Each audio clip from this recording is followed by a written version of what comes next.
Hey guys, today I'll be making a prediction for the 2024 presidential election between incumbent President Joe Biden and former President Donald Trump, because almost 2 years later, these two individuals are still our top two nominees, or the top nominee for their respective parties. Both of these individuals, after almost 2 years since the 2020 presidential election, the two oldest candidates for a major political party in history, both of them are still the frontrunner for their respective nominations. On the Republican side, Donald Trump is still the frontrunner over Ron DeSantis. Nikki Haley is in a very distant third place, while on the Democratic side, Joe Biden is far and away ahead of all of the other possible candidates in this race. Joe Biden with a 38% chance currently of winning the 2024 Democratic presidential nomination, according to the betting odds. So this really reflects something that we are seeing in both parties, although it is different. For the Republican Party, we are seeing that the party is still controlled by Donald Trump. Donald Trump still has significant sway in his party, although I do think that his grip on the party is lessening and will continue to lessen as time goes on, especially if he does not win the 2024 nomination or if he does not run for president in 2024 entirely. On the Democratic side, there really is just a leadership void. If Joe Biden was not the nominee, there really is no other clear viable candidate. Bernie Sanders is too old. Hillary Clinton has already said that she's not going to run. She is also up there in age. Elizabeth Warren is running for the Senate in 2024. AOC is far too young. Gavin Newsom is very unpopular in his very Democratic state. He even got recalled, although I do think that out of all the candidates in this list so far, besides Joe Biden, Gavin Newsom is one of the most viable choices. Pete Buttigieg is too inexperienced and too young. Kamala Harris is just a wildly unpopular vice president. So right now, Joe Biden has plurality support among the Democratic base of voters, as well as the support of the Democratic Party establishment. The Democratic Party want to go with Joe Biden, and if Joe Biden runs for re-election, he will have an incumbency advantage, and the Democratic Party does want that. Joe Biden will not be replaced by some sort of party uprising against him. The party is fully behind Joe Biden. So looking at the numbers we're seeing here for the 2024 primaries, Joe Biden has led in every single poll that has been released, while on the Republican side, Donald Trump has as well, although by even larger numbers. So that is a good thing. Donald Trump will have a much easier time unifying the party behind him, but I think that Joe Biden will not have too much trouble doing so as well. Many of these polls do show many voters to be undecided, but if Joe Biden does end up being the nominee, they are going to vote for Joe Biden over someone like Donald Trump. And if you look at head-to-head polling between these two frontrunners, you'll see that both of them are really in a very much of a stalemate, with both individuals leading in many of the latest polls we've seen released. I believe the RCP average currently has Trump up 0.8%. So this is a close race. And so looking at the 2024 electoral map, again, Joe Biden is going to have to win all of the states that Hillary Clinton won in 2016. So these states that gave her 232 electoral votes, I believe it is a little bit less after redistricting, but these states that gave her 232 electoral votes, Joe Biden has to win all of them. If he wants to win his re-election, he is going to have to win them. In 2016, of course, Hillary Clinton came off of 8 years of Barack Obama. In 2012, Barack Obama won his re-election with 332 electoral votes, but 4 years later, Hillary Clinton lost the entirety of the Rust Belt. This was what lost her the election. She, of course, also lost Florida, but it was the Rust Belt that she lost. In 2020, Joe Biden narrowly regained the Rust Belt back for the Democratic Party, at least this upper side, and he was able to gain some votes in both Georgia and Arizona. So Joe Biden, of course, in 2024, is going to have to hold on to some of these states that he flipped, and I think that the Rust Belt, besides Wisconsin, is going to be the easiest place for him to do that. Georgia and Arizona, these states in 2016 voted for Donald Trump by 5% in Georgia and a margin of 4% in Arizona, 3 to 4%. So the Rust Belt is going to be the easiest place for Joe Biden to find another victory. And so I'm going to start off by filling in the solid states on this map. Joe Biden, of course, winning most of the traditionally Democratic states, and this is going to give him a total of 159 electoral electoral votes. For Donald Trump, he is of course going to win the states in the middle of the country as well as the states in the deep south. These states of course have voted Republican for many decades now. I'm going to give him all of Nebraska with the exception of the 2nd district and all of these states here. I'm also going to include the state of Indiana. I do think that in a rematch against a weakened Joe Biden, he'll be able to win this state and its 11 electoral votes. So with the solid states filled in, I have 113 electoral votes for Donald Trump and 159 for Joe Biden. Now, before I go any further, make sure to join my Discord server if you have not, the link to which is at the very top of the description below, where you can stay updated for the 2022 and 2024 presidential elections. So I think that this map is going to be a lot closer than it was in 2020. In 2020, the polls suggested a Biden landslide. In 2020, Biden was leading in Texas, in Florida, in Iowa, in Ohio, not even to mention states like North Carolina and Georgia. Joe Biden was doing very well in the polling up to the 2020 presidential election. Of course, he did massively underperform the polls. He only ended up winning, 306 electoral votes, the same amount as Donald Trump. So obviously Joe Biden did not do as well as many polls had predicted. However, this was still a sizable victory. He was able to flip 2 states that had not voted for the Democratic Party since 1992 in Georgia and 1996 in Arizona. So I think that as of right now, this map is not looking good for Joe Biden because states of Georgia and Arizona, if you look at those margins in 2020, he barely won them. He won both of these states by around 0.2 to 0.3%. And when you have a president that is the most unpopular president in American history with a 41.5% approval rating right now, this is worse than Donald Trump's approval rating at this point in his presidency. Joe Biden right now, at this point, is the most unpopular president in American history. Not a single president has been more unpopular. I believe Gerald Ford was actually more unpopular than Biden at this point. So Joe Biden's presidency is not off to a good start. And I think that, his numbers being compared to Donald Trump is a very fair comparison because he really only has 4/10 of the country's support. He, of course, did start off with a pretty strong majority until he decided to pull troops out of Afghanistan, and that really failed very much. And then with the rising oil prices and everything that's going on right now with inflation, Joe Biden's presidency is looking worse and worse. However, I do think that in the next few years, he does have, a massive opportunity to improve his image, and with the primary as well as the election, his numbers will obviously go up. I don't think that he's going to continue to be at such low levels of popularity. I do think that his numbers will go up. His polling numbers will definitely improve because as of right now, Joe Biden is pinned for every single problem in the country because he is the incumbent office holder of the highest office. Donald Trump has no job right now. He can blame Joe Biden for any problem in the country because he has absolutely no responsibility. So that's why I think his numbers are a lot higher right now than they were before the 2020 election. And so now I'm going to fill in the likely states on this map, starting off for the ones with Joe Biden. Of course, obviously we have Oregon and New Jersey. Both of these states very much going to be likely margins of between 5 and 15%, solid being margins of over 15%. I also have the at-large vote in Maine, and the reason why I had New Jersey and Oregon as likely is because even though Joe Biden won these states by over 15% in 2020, I do think that he's going to lose a little bit of support from both of these states. I also have the state of Virginia, which of course he won by 10%. I would probably cut that margin about by in half, and I think that would be more reasonable for Biden in 2024, especially considering Chair McAuliffe's loss to Glenn Youngkin in that governor race. And I also have the states of Colorado and New Mexico as being likely for Joe Biden, 10 and 5 electoral votes, both of these states having flipped to the Democratic Party relatively recently. If you go back to the 2004 election, both voted for George W. Bush,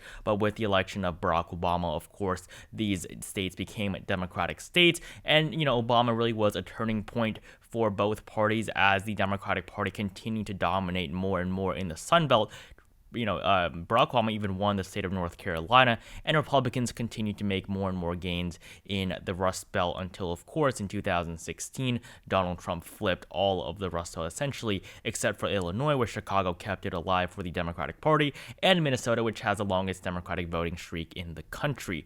Now, for likely Republican states, I have quite a few of them as well, also quite important states, starting off with the states of Iowa and Ohio. Both of these states voted for Donald Trump by likely margins in both 2016 and 2020. I think that 2024 in this scenario will be no different. Joe Biden was brought in hopefully to make gains in these states, but 2016, Iowa, 51% for Trump, 51 in Ohio. In 2020, Iowa, 53% for Donald Trump. In Ohio, 53%. So both parties actually gained votes, as there were, of course, less votes for independents because Gary Johnson did relatively well in both of these. He was a member of the Libertarian Party. Jill Stein as well had better performances. In 2020, the nominees Joe Jorgensen of the Libertarian Party, as well as the Green Party candidate, I do forget who it was, they did not do nearly as well as they did in 2016, where we had Hillary Clinton and Donald Trump, two massively unpopular candidates. 2020, both candidates were unpopular. However, it was a lot more different. Trump was now the incumbent president, and Joe Biden was not nearly as hated as Hillary Clinton. So both parties did better, but Donald Trump still gained by 2% in both of these states. The margins were basically the same, and nothing is going to change that in 2024. Joe Biden is not going to make gains in these two states. I also have the state of Texas. It's 40 electoral votes. It was a margin of 5% in the 2020 election. I think that 2016 9%, 2020 down to 5. Trump, of course, did very poorly here in Texas, and I think that 2024 will not be too different. He'll get some sort of margin around that. I also have the states of South Carolina and Alaska, as well as the 2nd District of Maine. Not too much to talk about here. All of these regions are relatively Republican, but I just can't put the margin high enough that it will be solid. So this gives Joe Biden 211 electoral votes and Donald Trump 189, with basically the solid and likely states filled in. So now we have the gray states.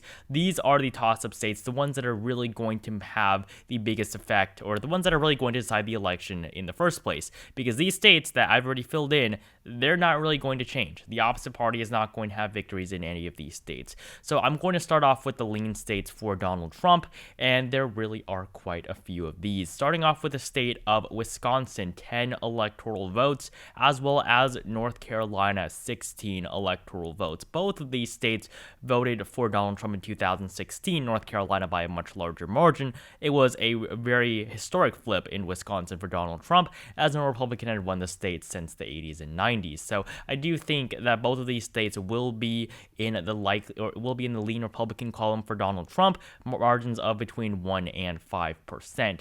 As for Joe Biden, I will give him the states of Minnesota and New Hampshire. Both of these states voted for Clinton, voted for Obama. I don't believe they went to Kerry in 2004, at least not New Hampshire. New Hampshire in 2004 did go to John Kerry. So John Kerry did win both of these states back to 2000. Al Gore did not win New Hampshire. He did win Minnesota. Minnesota has won by Democrat since 1976. Ever since 1976 and Jimmy Carter, no Democrat has lost Minnesota. So this will give both of these candidates a few more electoral votes. I also have, of course, Florida. I think that this is not too surprising. Florida has been shifting more and more to the right lately, and with Donald Trump's relatively strong victory here in 2020, margin of almost 3% or over 3%, I really don't see, or over 3%, I really don't see there being too much hope for Joe Biden in terms of flipping the state, or not under, I meant over 3% in Florida, so 3.4% in Florida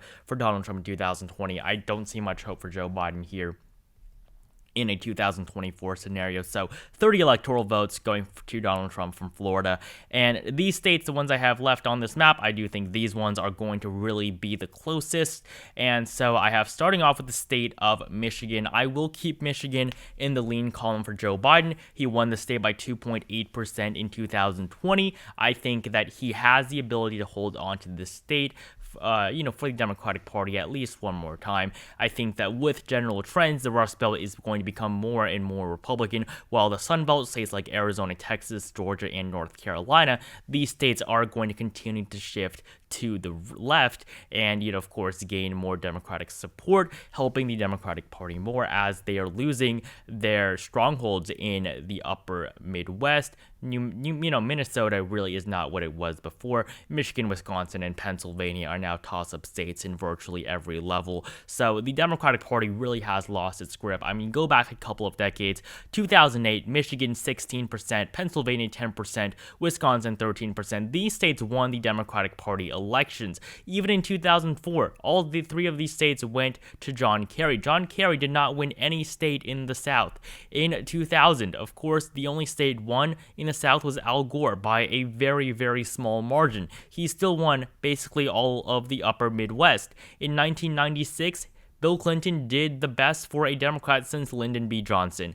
In 1992, the second best since Lyndon B. Johnson. You go back to 1988, they still had a lot of support in the upper Midwest, and this is something that is deteriorating as the old Democratic coalition is falling apart, and the Republican one in the South is also falling apart in many of the more progressive Sunbelt states. 1984, the only state won by a Democrat was Walter Mondale's home state in the upper Midwest. I mean, you can just keep going further up. Jimmy Carter was, of course, from the South, so he did very well there.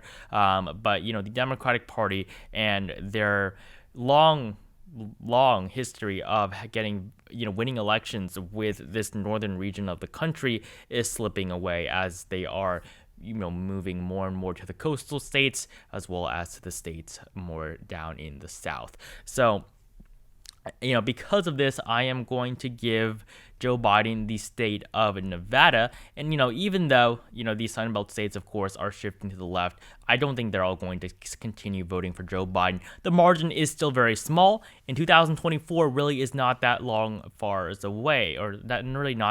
away. I think that if we go forward 8 or 10 years, we will see a lot more of a more significant shift. So I will have to give both Georgia and Arizona to Donald Trump, but of course by very small margins. I think that these races are going to be widely contested, and so yes, I do think right now Donald Trump would win the 2024 election. I will also give Joe Biden Pennsylvania. The switch really has not happened yet. We're seeing, 2020, we did see a lot of the switch occur, but in the Senate races in 2022, I do still expect there to be a Republican governor of Georgia.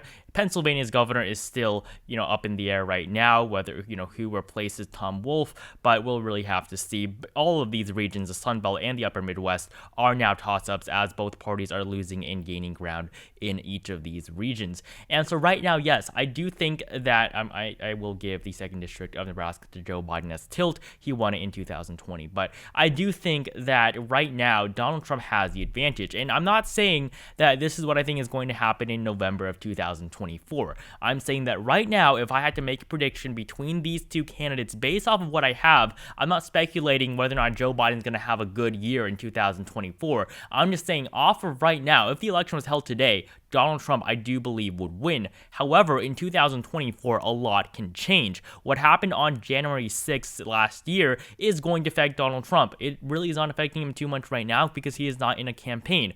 But I do think that a lot can change. But right now, based off of, just this graph right here, Joe Biden is not poised to win his re-election at this point in time, although, of course, we're not in an election cycle, which is where incumbents typically do a little bit better. So right now, I think that the 2024 election is going to be very, very exciting, just like 2020. We might not even get these candidates, but we're almost halfway there, and they're still the front runners. So no matter what, I think that at least one of them has a very good chance at winning their party's nominations, but in the end, we'll have to see. We'll just have to go with what eventually happens, but both parties have a very good shot at the White House in 2024. So thank you guys so much for watching this video. Make sure you like it down below if you enjoyed it. Join my Discord server if you haven't, link at the very top of the description below. Comment down below how you feel about my predictions. Subscribe to my channel if you have not, and I will see you guys in the next video.